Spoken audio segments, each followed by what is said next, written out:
ទស្សនីយបងប្អូនទាំងអស់គ្នាស្វាគមន៍មកកាន់មេរៀនទី3របស់ពួកយើងហើយនៅក្នុងសប្តាហ៍នេះរៀងឡែតបន្តិចបងប្អូនទាំងអស់គ្នាដោយសារជួបរវល់ច្រើនមួយថ្ងៃនេះជួបថត pre wedding គេជួបរហូតទៅក៏អត់ទាន់បានមានពេលធ្វើមេរៀនហើយឥឡូវនេះមេរៀនសប្តាហ៍ទី3របស់យើងនេះគឺខុសពីសប្តាហ៍មុនដោយសារពីសប្តាហ៍មុនយើងកែបែបឈុតរ៉ូបដោយឡែកសប្តាហ៍នេះខ្ញុំកែបែបឈុតបុរាណម្ដងហើយរូបនេះខ្ញុំទៅថតមកថ្មីនេះទេថតនៅអង្គរអញ្ចឹងយើងចូលមកកាន់មេរៀនរបស់ពួកយើងទាំងអស់គ្នាអញ្ចឹងនេះជារូបទាំងមូលដែលខ្ញុំបានថតមកនៅអង្គរវត្តរូបនេះវារៀង over exposure បន្តិចរៀងភ្លឺពេកអញ្ចឹងយើងចូលទៅកាន់ការកែរបស់ពួកយើងទៅហើយដោយសារតែរូបនេះទេសភាពស្អាតស្មៅកន្លែងនេះគឺស្អាតខ្លាំងមែនទែនព្រោះដោយសារតែផុតពីមួយថ្ងៃដែលខ្ញុំថតនឹងមកកន្លែងនេះគេកាត់ចេញបាត់ហើយស្មៅនេះគេកាត់ចេញបាត់ហើយអញ្ចឹងការកែរបស់ខ្ញុំដូចបងប្អូនធ្លាប់ឃើញហើយខ្ញុំដក highlight ចេញសិនទាំងអស់ហើយបន្ទាប់មកទៀតតម្លាក់ exposure បន្តិចព្រោះដោយសារតែរូបនេះគឺវាភ្លឺពេកថតមករៀងភ្លឺពេកអញ្ចឹងខ្ញុំដក highlight ទាំងអស់តម្លាក់ exposure ហើយ shadow ឡើងមើលបន្តិច shadow ត្រឹម20បានហើយអញ្ចឹង black ឡើង30ហើយ white ខ្ញុំដក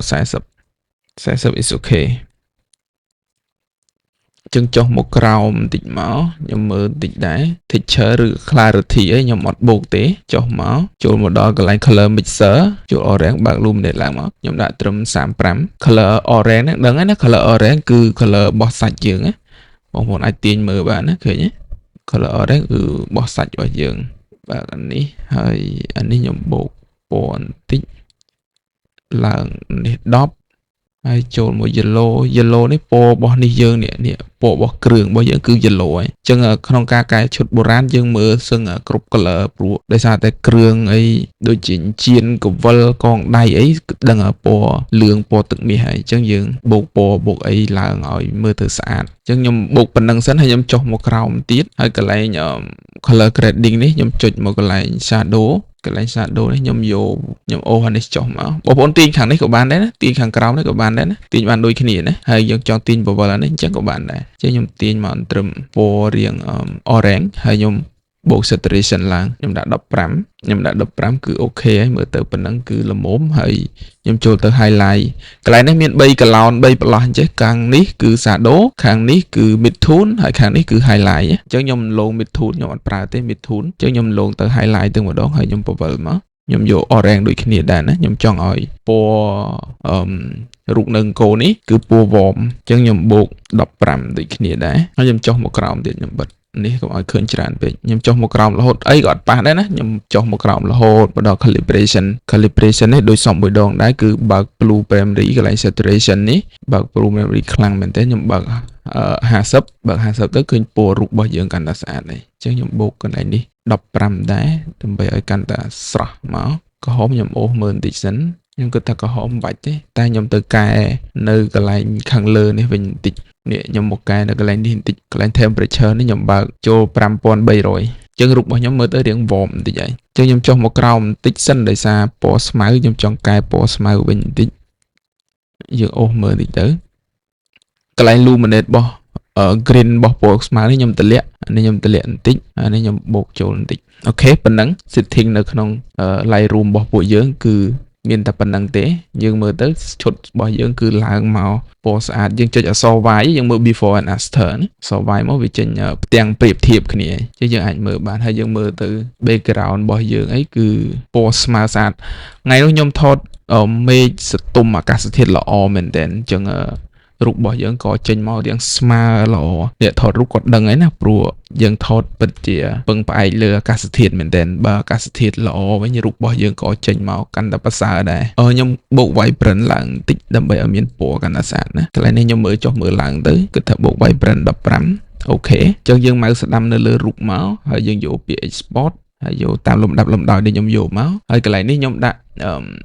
same folder as original photo នេះពេលយើង export ទៅយើងចូលទៅកាន់ folder ដើមរូបយើងហ្មងកន្លែងនេះខ្ញុំដាក់ put in sub folder អញ្ចឹងខ្ញុំដាក់ LR export ហ្នឹងគឺ Lightroom export ណាហើយខាងក្រោម quality អូសឲ្យពេញ100 image format នេះ JPEG ហើយកន្លែង color space ហ្នឹង sRGB ហើយខាងក្រោមគឺអត់មានអីទាំងអស់ទេ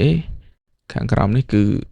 ទុកវា default របស់ Lightroom ហ្មងអញ្ចឹងយើងចុច export ចឹងរូបរបស់យើងយកចូលមកក្នុងកម្មវិធី Photoshop ហើយជំហានដំបូងរបស់ពួកយើងគឺ copy layer Control J ឬ Command J ព្រោះដោយសាររូបរបស់យើងគឺមានការរំខានច្រើនមែនទែនអញ្ចឹងយើងត្រូវលុបអ្វីដែលជាការរំខានអញ្ចឹងយើងចុចអក្សរ M មកអូឆ្វែលចាអូឆ្វែលអញ្ចឹងមកតែកន្លែងនេះខ្ញុំគិតថាកាត់ខ្នាតវាឲ្យត្រូវបន្តិចសិនព្រោះដោយសារនៅខាងផ្ទៃខាងលើមេឃនេះវាធំពេកអញ្ចឹងខ្ញុំកាត់ខ្នាតទៅត្រូវឲ្យត្រូវតាមអ្វីដែលខ្ញុំចង់យកសិនចឹងកាត់ខ្នាតបងប្អូនទាំងអស់គ្នាដាក់កន្លែងនេះ300មកណាកន្លែង resolution នឹង300មកចាំអូកន្លែងនេះគឺW គុណនឹង H ហើយគុណនឹង resolution ហើយកន្លែងនេះបាច់ដាក់លេខអីទាំងអស់ហើយកន្លែងនេះយើងដាក់300មកដើម្បីឲ្យវារក្សាគុណភាពរូបរបស់យើងនៅដដែលចឹងខ្ញុំកាត់ខ្នាតបញ្ចូលបន្តិចនេះចឹងបន្ទាប់មកចាំយើងធ្វើការលុបណាចឹងយើងចាប់ផ្ដើមលុបមកចុចអក្សរ J ក៏បានឬក៏យើងចូលកន្លែងនេះក៏បានគូឆ្វែលពេលខ្លះខ្ញុំប្រើអក្សរ M ទៅពេលខ្លះខ្ញុំប្រើអក្សរ J ទៅអញ្ចឹងមិនបងប្អូនទាំងអស់គ្នាត្រូវរៀនពី tool នឹងទាំងអស់គ្នាណាដើម្បីឲ្យដឹងថាមុខងាររបស់ tool ហ្នឹងគេធ្វើម៉េចអញ្ចឹងណាយើងគូសឆ្វែលអញ្ចឹងហើយយើងអូសចេញមកហើយយើងគូសឆ្វែលចេះទៀតមកហើយអូសចេញដូចគ្នាយើងលុបអ្វីដែលរំខានរូបរបស់យើងដែលមើលទៅវាអត់ស្អាតលុបចេញឲ្យអស់កន្លែងនេះបងប្អូនទាំងអស់គ្នាប្រើ Mac ចុច Shift ហើយចុច Delete មកចេញ content វាហើយយើងអត់ចាំបាច់ចូលទៅតាមលេខរៀងអញ្ចឹងឯងយើងចុចតែ Shift ហើយចុច Delete អញ្ចឹងវាចេញ content វាអញ្ចឹងមកហើយយើងយកពាក្យនេះពាក្យ content វានេះហើយកន្លែងនេះopacity អី 100% ពេញចុចមកវានឹងលុបហើយប៉ត់ឃើញទេកន្លែងខ្លះក៏វាលុបបានស្អាតកន្លែងខ្លះក៏វាលុបអត់បានស្អាតដែរអញ្ចឹងបងប្អូនទាំងអស់គ្នាទៅតែលុបដោយប្រយ័ត្នប្រយែងហើយនឹងមើលឲ្យបានច្បាស់លាស់កន្លែងខ្លះក៏ត្រូវចុចលុបទៅកន្លែងខ្លះក៏យើងត្រូវចុចអូ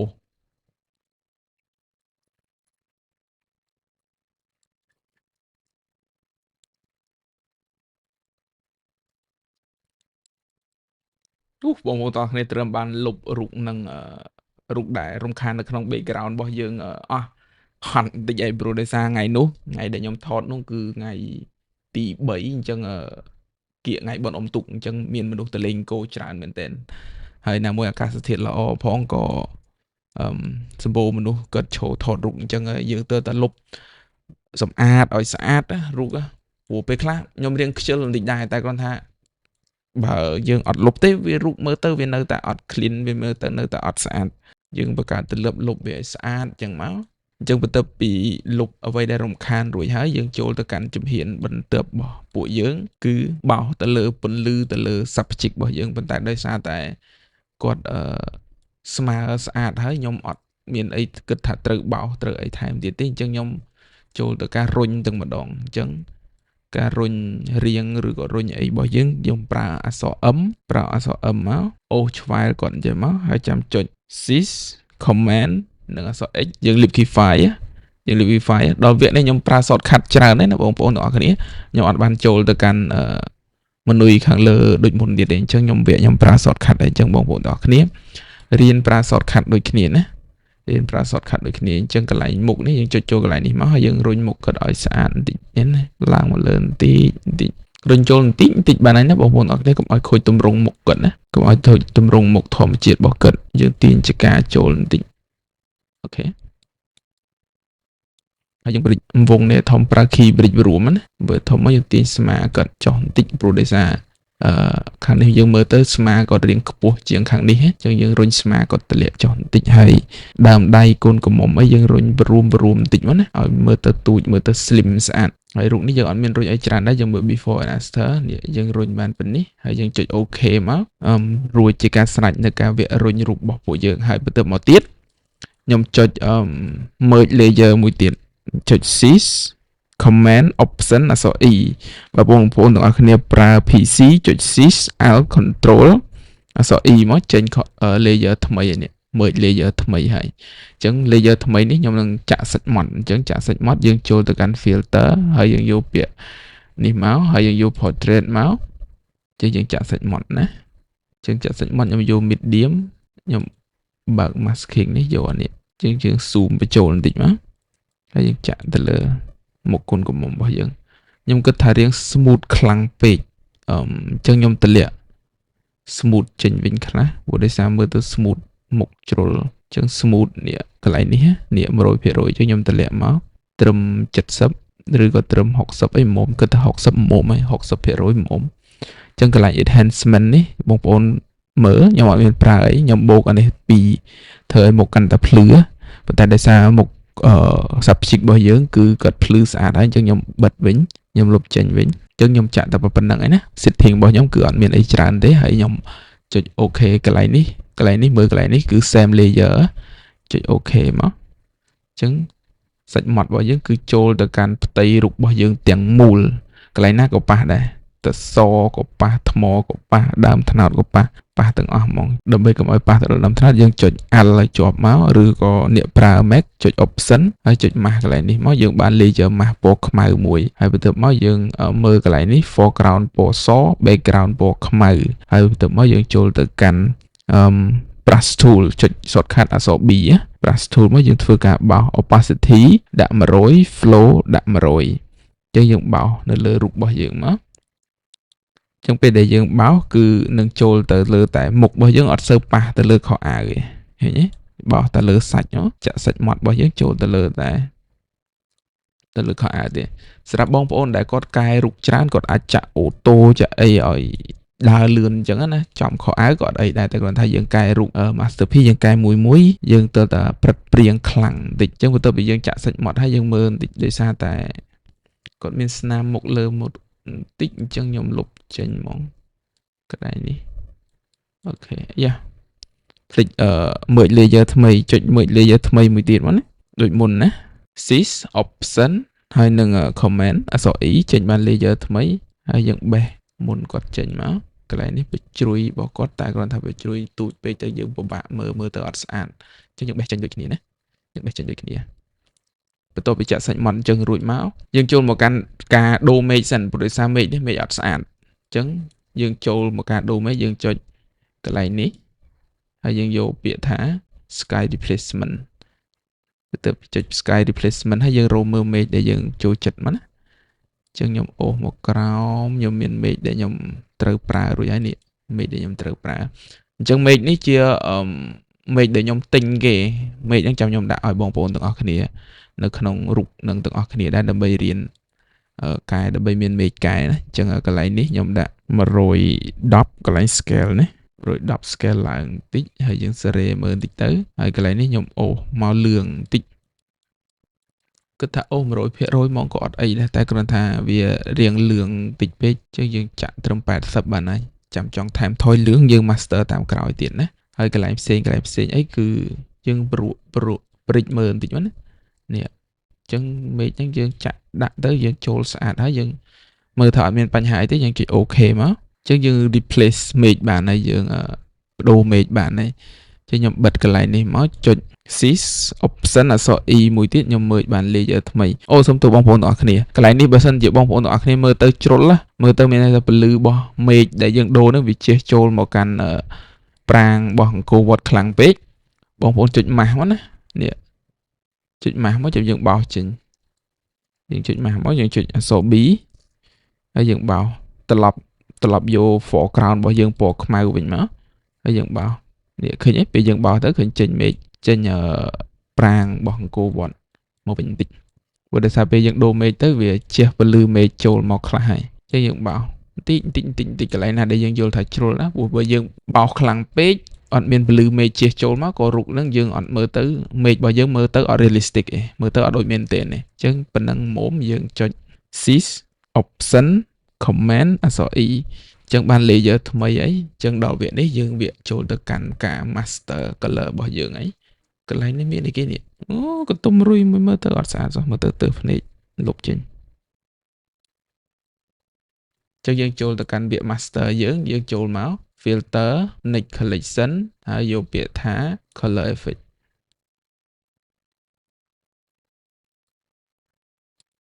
អូខេ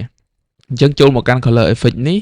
វគ្គដំបូងរបស់ខ្ញុំបំផុតគឺខ្ញុំមើលទៅលើខោអាវអញ្ចឹងខ្ញុំចុចទៅលើ tonal contrast ចុចទៅលើ tonal contrast ហើយយើង zoom ចូលបន្តិចមកនេះយើង zoom ចូលបន្តិចមកអញ្ចឹងខ្ញុំ ខ្ញុំចាក់ដំបូងនេះខ្ញុំមើលទៅលើខោអាវណាចឹងទៅលើខោអាវខ្ញុំគិតថាដាក់ color នេះត្រឹម15ល្មមហើយ shadow ខ្ញុំតម្លាក់ដក30ហើយអានេះខ្ញុំដាក់20ហើយកន្លែង highlight នេះខ្ញុំដាក់15ចឹងយើងមើល before and after សិនថាមុំនៅឃើញគ្រឿងហើយនឹងសម្លៀកបំពាក់របស់យើងឃើញឡើងស្អាតឃើញឡើងរៀងផុសស្អាតចឹងយើងចុច apply តែយើងចាក់ទៅលើតែខោអាវឯណាបងប្អូនអរគ្នាកន្លែងនេះចាក់ទៅលើតែខោអាវទេអញ្ចឹងដើម្បីចាក់បានទៅលើតែខោអាវគឺយើងប្រើ layer mask អញ្ចឹងចុច option ឲ្យជាប់មកចុច option ឲ្យជាប់ឬក៏ចុច alt ឲ្យជាប់ហើយចុចកន្លែង mask កន្លែងនេះមក layer mask មកគឺយើងប្រើអក្សរ B បោសទៀតអញ្ចឹងយើងមើល foreground របស់យើងត្រូវតែពណ៌សពួកបើ layer mask របស់យើងពណ៌ខ្មៅ foreground របស់យើងគឺត្រូវតែពណ៌សអញ្ចឹងយើងចុចត្រឡប់មកអញ្ចឹងយើងបាន layer mask foreground របស់យើងពណ៌សហើយចាំយើងបោសបងប្អូន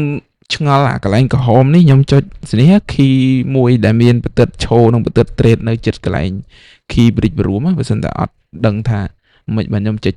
ចេញក្រហមចុច key ហ្នឹងវាចុច key ហ្នឹងទៅវាចេញអញ្ចឹងហើយអញ្ចឹងដល់ពេលយើងបោសមកយើងដឹងថា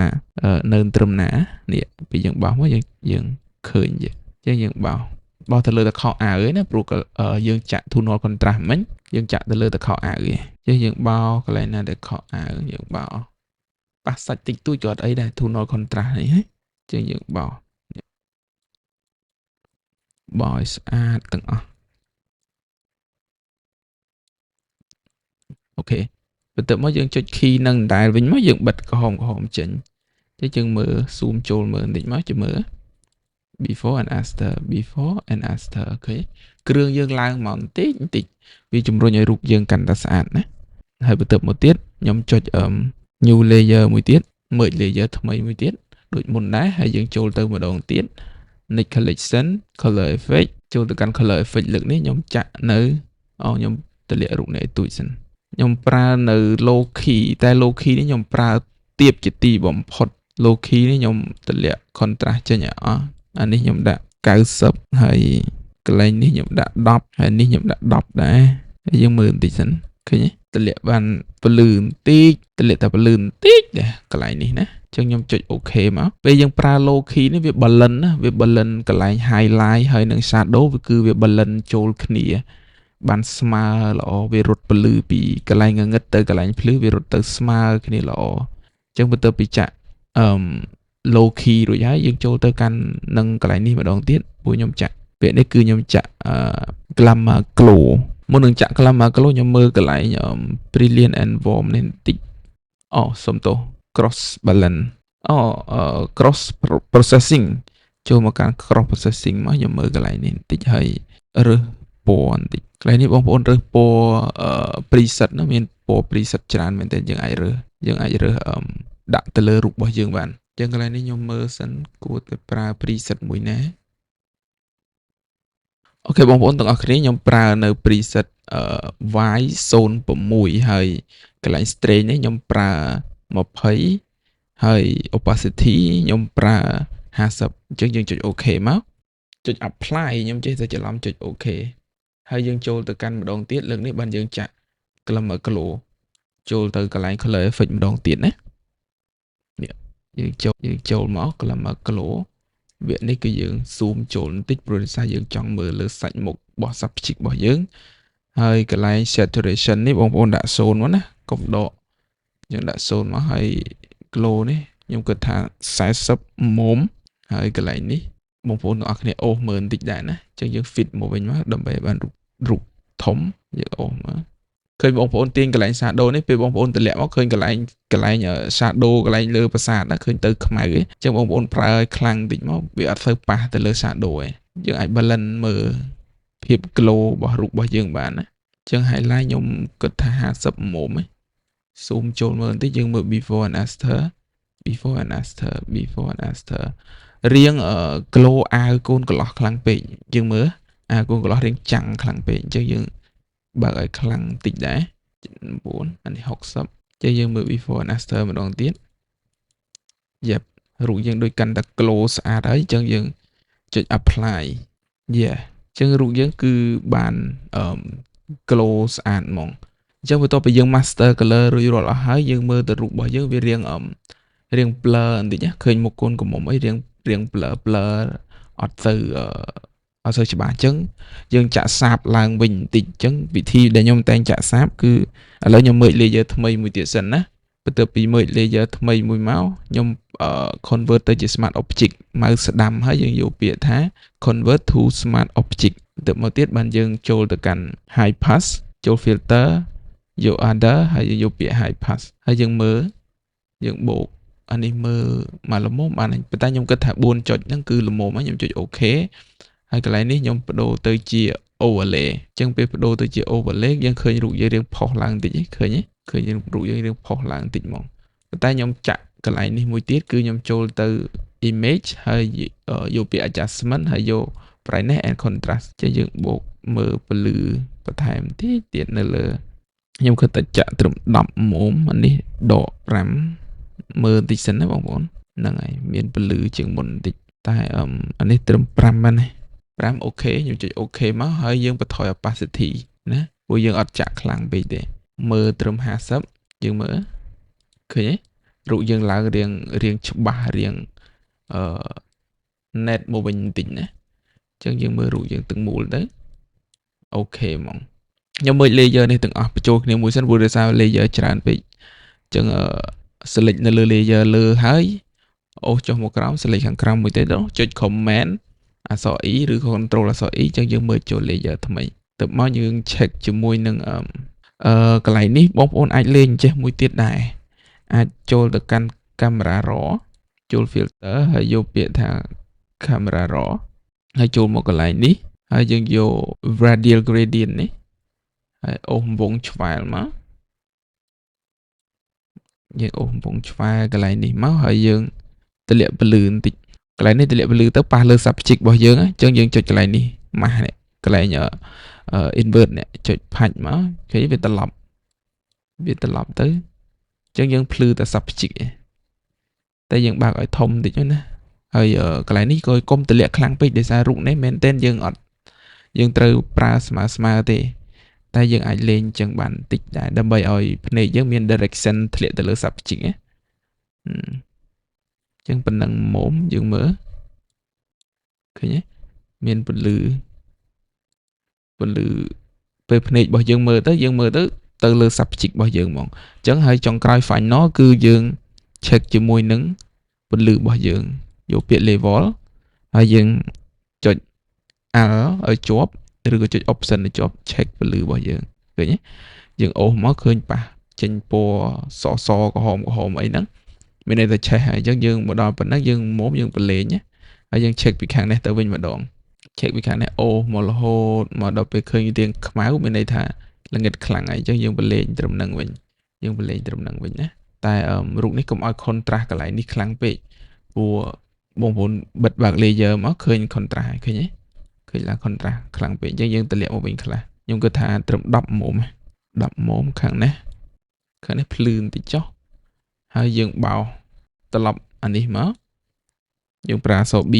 ហើយយើងបោសទៅលើបោសនេះខ្លាំងពេកអញ្ចឹងយើងបន្ថយ opacity វិញបន្តិចមកកុំឲ្យឆេះអាវអញ្ចឹងយើងបោសទៅលើ subject របស់យើងទម្លាក់